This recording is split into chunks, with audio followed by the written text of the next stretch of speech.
What's going on? Welcome back to the channel. So today I want to talk to you about Lucid. I want to go over some of the upcoming catalysts that Lucid investors can kind of look forward to. So I want to go over all the things that you need to know, but first make sure to hit that thumbs up, and with that, let's get right to it. Side note, these are specific to Lucid, so I'm not going to be talking on potential rate cuts or any macro events because for the most part that's out of Lucid's control. So these are going to be kind of specific to Lucid, and to the best of my ability I'm going to be kind of putting them in chronological order. Getting right to it, the first catalyst is coming right around the corner, and that is August the 1st. And so that is when we find out some estimates for US sales for July, of course. So when it comes down to it, the market often enough looks at this type of data as a good indication of demand. So for instance, when the June numbers were released and it showed 0 gravities being sold, that was more of a cause for concern. So again, with the data coming up for August the 1st, that could give some insight to gravity demand, and if it comes in good, then yeah, that will be in among itself a pretty good catalyst. So this is going to be chronologically the next big catalyst. Moving on, simply put, it's going to be their earnings, so August the 5th. And so I'm going to be doing a dedicated video closer to that date where I go over some true estimates, but their earnings, there's going to be a lot to talk on. So first and foremost, Mark did mention, sounds like aside from the Uber deal, there is another partnership that they're going to be announcing. So that will be a pretty good catalyst depending on what it is. Secondly, reaffirming 20,000 for the 2025 target. So I think in general, a lot of you, including myself, somewhat have doubts about them hitting 20,000. I think even realistically, I feel given what they did in Q1 and Q2, 16 to 18 is more realistic. But if Mark comes out very confident and says, hey, we are going to do 20,000 in 2025, that in among itself will be a pretty good catalyst. But of course, if they reaffirm it at this stage in the game, they need to follow through. They can't go in Q3 be like, hey, sorry, my bad, things didn't go according to plan. Mark is going to completely destroy them. So they need to be confident and follow through. So hitting their 20,000 is going to be a pretty good catalyst, as well as partnership. And so I think also there is going to be one big announcement in their upcoming earnings that is going to be correlated with the whole reverse stock split. So I know the reverse stock split, clearly not a good catalyst, and that is a large overlooming fear for Lucid right now. But when it comes down to it, Mark has mentioned that he's doing the reverse stock split, 1 for 10, to incentivize institutions to invest. And I've been kind of covering Lucid for a while, since pretty much the beginning, 2021, 2022. And ever since then, I've openly mentioned, hey, the amount of institutions investing in Lucid is substantially greater than Rivian, comparable, of course, right? And so for Mark to mention, hey, we want to increase the institutions investing in Lucid, I find that very weird because, of course, with Lucid right now, where it is price point wise, they want to do the reverse stock split to get it out of the penny stock status. So that's the $5 mark, because there's a lot of stipulations that hedge funds and institutions cannot buy penny stocks with margin. So I don't know what Mark's really wanting. I don't know if he wants State Street to max out their margin and just completely buy Lucid. That's not really realistic. One thing as well is a lot of pension funds can't hold penny stocks, on a side note, but still, that's kind of chump change. Like, institutions have always been in Lucid at a far greater rate than Rivian and other EVs. Not Tesla, of course, but still, some institutions have sold over the last year or potentially years, and that's just simply because of Lucid's crappy performance, if we're going to be fully honest.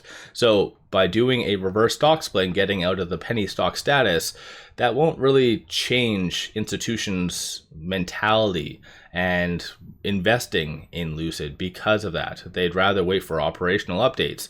So I feel like Mark, he didn't outright lie, but he's not actually at the same time telling the truth. I feel like there is something bigger. And so that is going to come to light most likely in this upcoming earnings.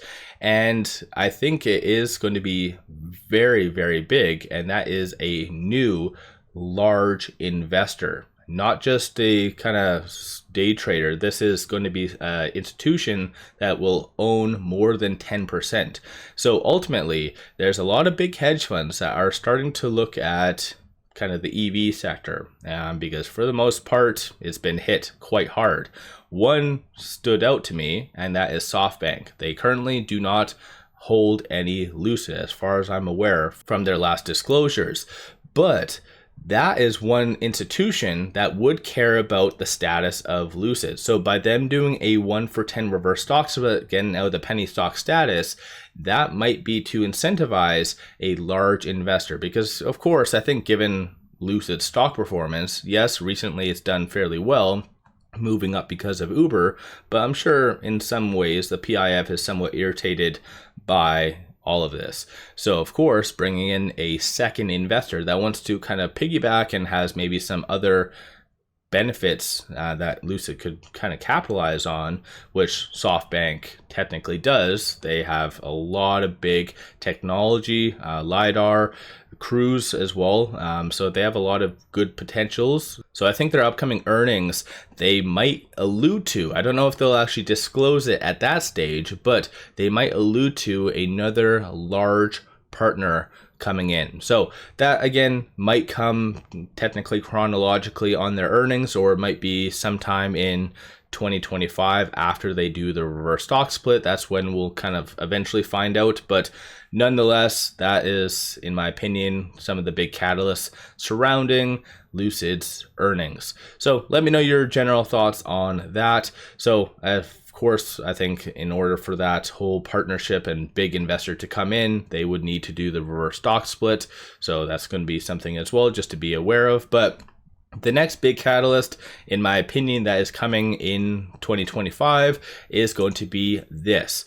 So the Lucid Gravity Touring. We have not really heard much about this whatsoever. I kind of scoured the last 2 earnings transcripts and not one word of the Lucid Gravity Touring. Everyone is focused on the GT, which kind of does make sense because technically, as far as this, they have not sold a single GT that we are aware of. So when it comes down to it, that is a little bit more of a red flag. So them reaffirming that this, which on a side note is going to be 79.9, that's kind of the estimate, but this technically is supposed to be released end of 2025. So this as well, based on the price point and everything, I feel like it's going to be a very good catalyst for Lucid. So let me know your kind of general thoughts on these catalysts. So as far as the July numbers, all the things I did mention for the earnings, do you think that there's any other things that they will announce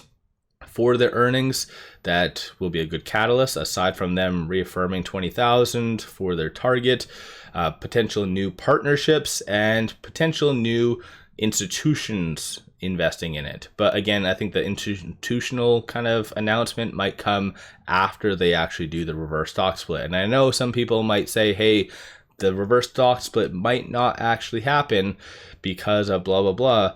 Technically, I think Lucid wouldn't have even announced a shareholder meeting to do the reverse stock split if they didn't know that it was going to be passed. Because right now, the PIF, if the PIF is on board, that whole reverse stock split is going to be, it's a done deal because they have majority already kind of voting power. Like there's no doubt about it. So even if every single retail and if every single institutional investor, so if everyone on this list, subtract the PIF, all voted no, including everyone watching this video, all retail, it still doesn't matter. The PIF, if they want it, the reverse stock split is going to pass. And most likely this is a very unique circumstance. So I feel like the PIF would not be on board unless they kind of forward thought about how bringing in, let's say, SoftBank might be advantageous, or it could be another hedge fund, but I feel like it does have to be hedge fund related in order for them to even care about the penny stock status. So